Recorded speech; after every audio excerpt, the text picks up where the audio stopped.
Hello friends, welcome to RR food box channel. ఈరోజు మన ఛానల్లో గోబీ మంచూరియన్ ఫ్రైడ్ రైస్. మనకు వాతావరణం చల్లచల్లగా ఉన్నప్పుడు వేడివేడిగా ఏదో ఒకటి తినాలనిపిస్తుంది. అలాంటప్పుడు హైజెనిక్గా ఇంట్లోనే ఇలా గోబీ మంచూరియన్ రైస్ చేసుకొని తినండి. టేస్ట్కి టేస్ట్, హెల్త్కి కూడా చాలా మంచిది. దానికోసం ముందుగా క్యారెట్ తీసుకొని కట్ చేసుకోవాలి. అలానే క్యాప్సికమ్ కూడా తీసుకొని చిన్న ముక్కలుగా కట్ చేసుకోవాలి. అలానే ఉల్లిపాయను కూడా కట్ చేసుకోవాలి. 2 పచ్చిమిర్చి తీసుకొని చిన్న ముక్కలుగా కట్ చేసుకొని పెట్టుకోవాలి. ఇప్పుడు ఒక బౌల్ తీసుకొని ఇందులో నేను గోబీ ముక్కలు వేసాను. ఇది వాటర్లో వేసుకొని పసుపు ఉప్పు వేసి ఒక 2 నిమిషాల పాటు బాయిల్ చేశానండి. ఇప్పుడు దీంట్లో కార్న్ఫ్లవర్, ఉప్పు, కారం, ధనియాల పొడి, గరం మసాలా వేసుకొని అల్లం పేస్ట్ ఇదంతా వేసుకొని బాగా కలుపుకోవాలి. కొద్దిగా వాటర్ పోసి పొడి పొడిగా కలుపుకోవాలి. స్టవ్ మీద కడాయి పెట్టేసి ఆయిల్ వేసి డీప్ ఫ్రై చేసుకోవాలండి. చక్కగా చూడండి, ఇవి చక్కగా రెడ్డిష్ కలర్లో వచ్చాయి కదా, ఇలా ఫ్రై అయితే సరిపోతుందండి. ఇప్పుడు ఇవి పక్కన పెట్టేసుకొని మరొక కడాయి తీసుకొని ఇందులో ఆయిల్ వేయాలి.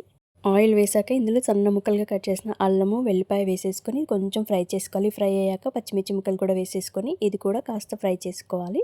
ఇప్పుడు దీంట్లో ఉల్లిపాయలు కూడా వేసేసుకోవాలి. ఈ ఉల్లిపాయలు, క్యాప్సికము, క్యారెట్ ఇవన్నీ వేసుకొని బాగా ఫ్రై చేసుకోవాలి. ఇదంతా ఫ్రై అవ్వడానికి ఒక 2 నిమిషాల పాటు పట్టిద్దండి. ఇవన్నీ బాగా ఫ్రై చేసుకోవాలి. చూడండి, ఇప్పుడు ఇవంతా బాగా ఫ్రై అయిపోయింది కదా. ఇప్పుడు దీంట్లో కారం, కొద్దిగా ధనియాల పొడి, కొద్దిగా ఉప్పు వేసుకొని ఇదంతా ముక్కలకి పట్టేంత వరకు బాగా కలుపుకోవాలి. చూడండి, ఇదంతా బాగా పట్టేసింది కదా. ఇప్పుడు మనం ముందుగా ఫ్రై చేసి పెట్టుకున్న గోబీ ముక్కలు ఇందులో వేసుకోవాలి.